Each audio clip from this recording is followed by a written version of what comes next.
This is the story of a man named Stanley. Stanley worked for a company in a big building where he was employee number 427. Employee number 427's job was simple. He sat at his desk in room 427 and he pushed buttons on a keyboard. Orders came to him through a monitor on his desk, telling him what buttons to push, how long to push them, and in what order. This is what employee 427 did every day of every month of every year. And although others might have considered it soul-rending, Stanley relished every moment that the orders came in, as though he had been made exactly for this job. And Stanley was happy.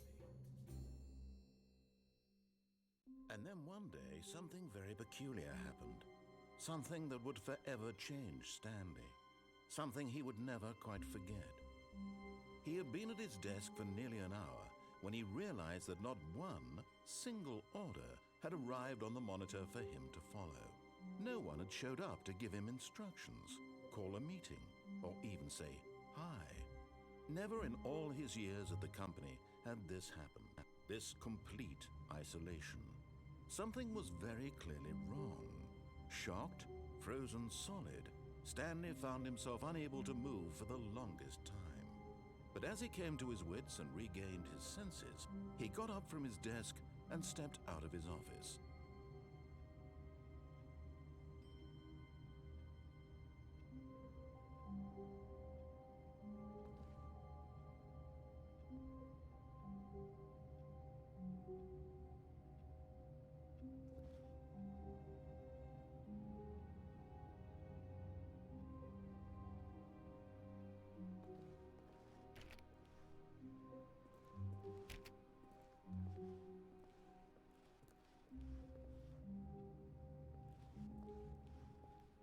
All of his co-workers were gone.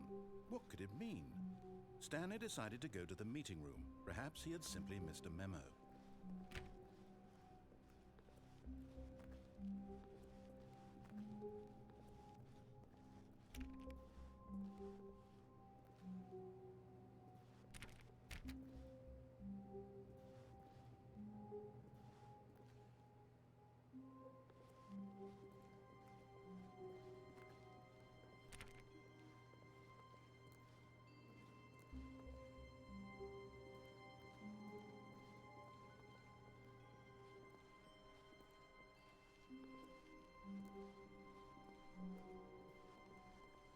When Stanley came to a set of 2 open doors, he entered the door on his left. This was not the correct way to the meeting room, and Stanley knew it perfectly well. Perhaps he wanted to stop by the employee lounge first, just to admire it.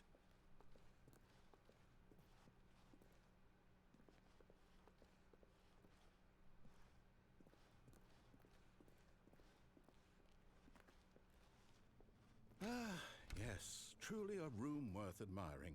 It had really been worth the detour after all, just to spend a few moments here in this immaculate, beautifully constructed room. Stanley, but eager to get back to business, Stanley took the first open door on his left.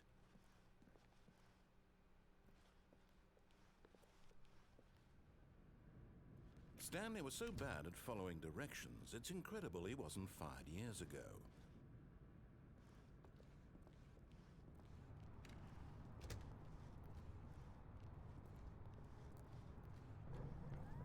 Look, Stanley, I think perhaps we've gotten off on the wrong foot here. I'm not your enemy, really, I'm not. I realize that investing your trust in someone else can be difficult, but the fact is that the story has been about nothing but you all this time. There's someone you've been neglecting, Stanley. Someone you've forgotten about. What? Really?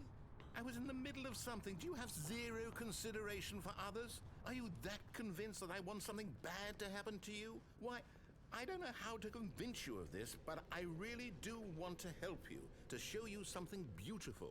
Look, let me prove it. Let me prove that I'm on your side. Give me a chance. Now listen carefully, this is important. Stanley walked through the red door. Aha, perhaps you misunderstood. Stanley walked through the red door. I still don't think we're communicating properly. Stanley Oh, thank God you are willing to listen to me. Do you see that I really have wanted you to be happy all this time? The problem is all these choices. The two of us always trying to get somewhere that isn't here. Running and running and running, just the way you're doing right now. Don't you see that it's killing us, Stanley? I wanted to stop. We would both be so much happier if we just stopped. And I think I have a solution. Here, let me show you.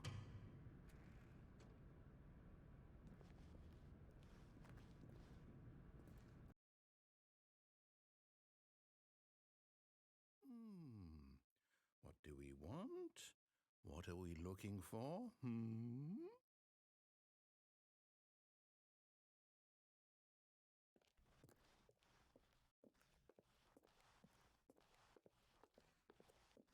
Here. Yes. Oh, it's beautiful, isn't it? If we just stay right here, right in this moment with this place, Stanley, I think I feel happy. I actually feel happy.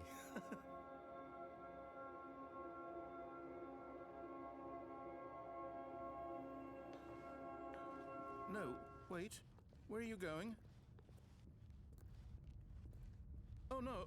Stay away from those stairs. If you hurt yourself, if you die, the game will reset. We'll lose all of this. Please, no, Stanley, let me stay here. Don't take this from me.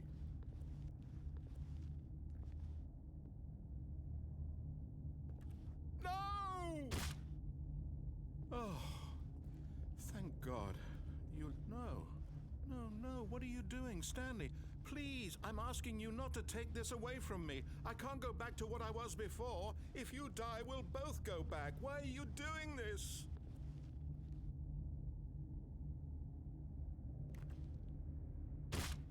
Stanley, let's go back to the other room. Can you do that for me?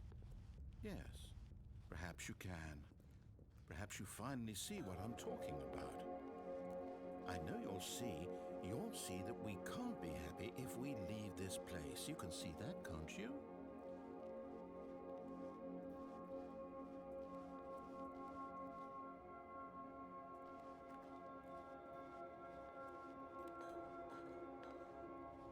No, perhaps not.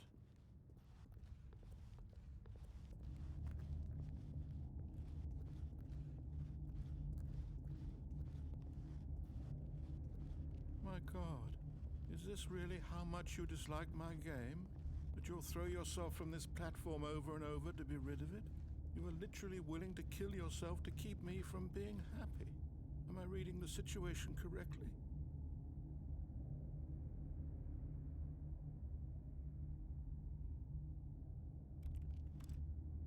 Or maybe you're just getting a kick out of it.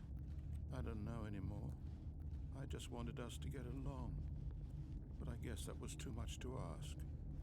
It looks like you wanted to make a choice after all. Well, this one is yours.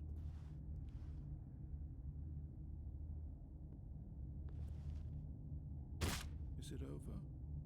It's going to restart, isn't it? I'm going back.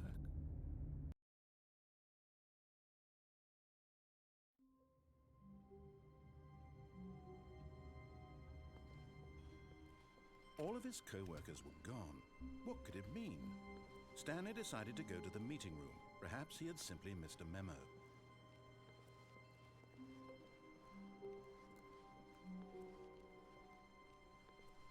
When Stanley came to a set of 2 open doors, he entered the door on his left.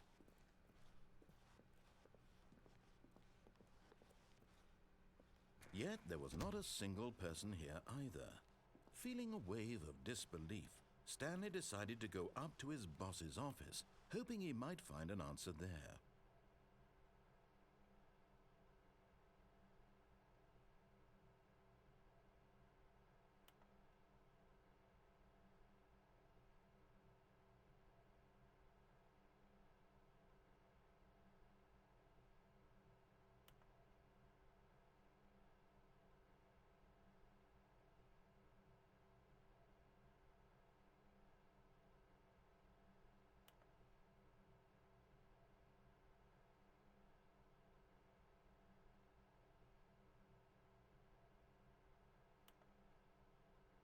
Stanley just stood there doing nothing at all. He seems to think I have nothing better to do with my time than to sit around and describe every fascinating little detail of his inability to do anything.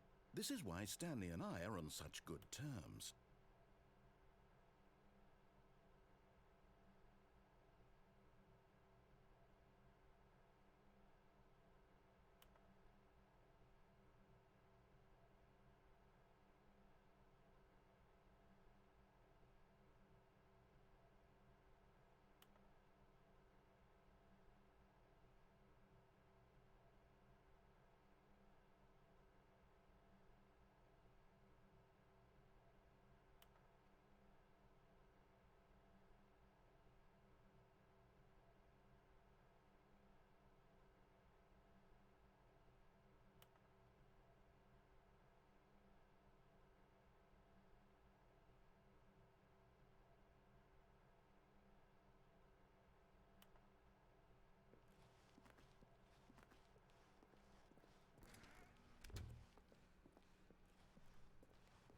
Coming to a staircase, Stanley walked upstairs to his boss's office.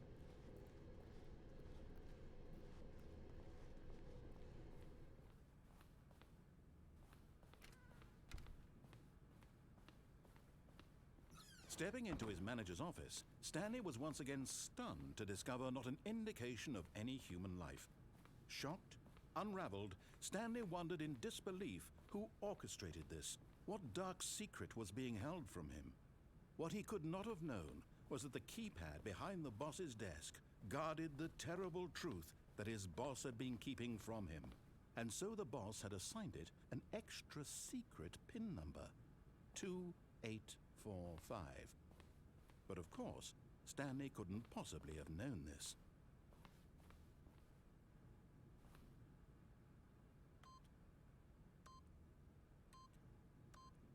Yet incredibly, by simply pushing random buttons on the keypad, Stanley happened to input the correct code by sheer luck. Amazing.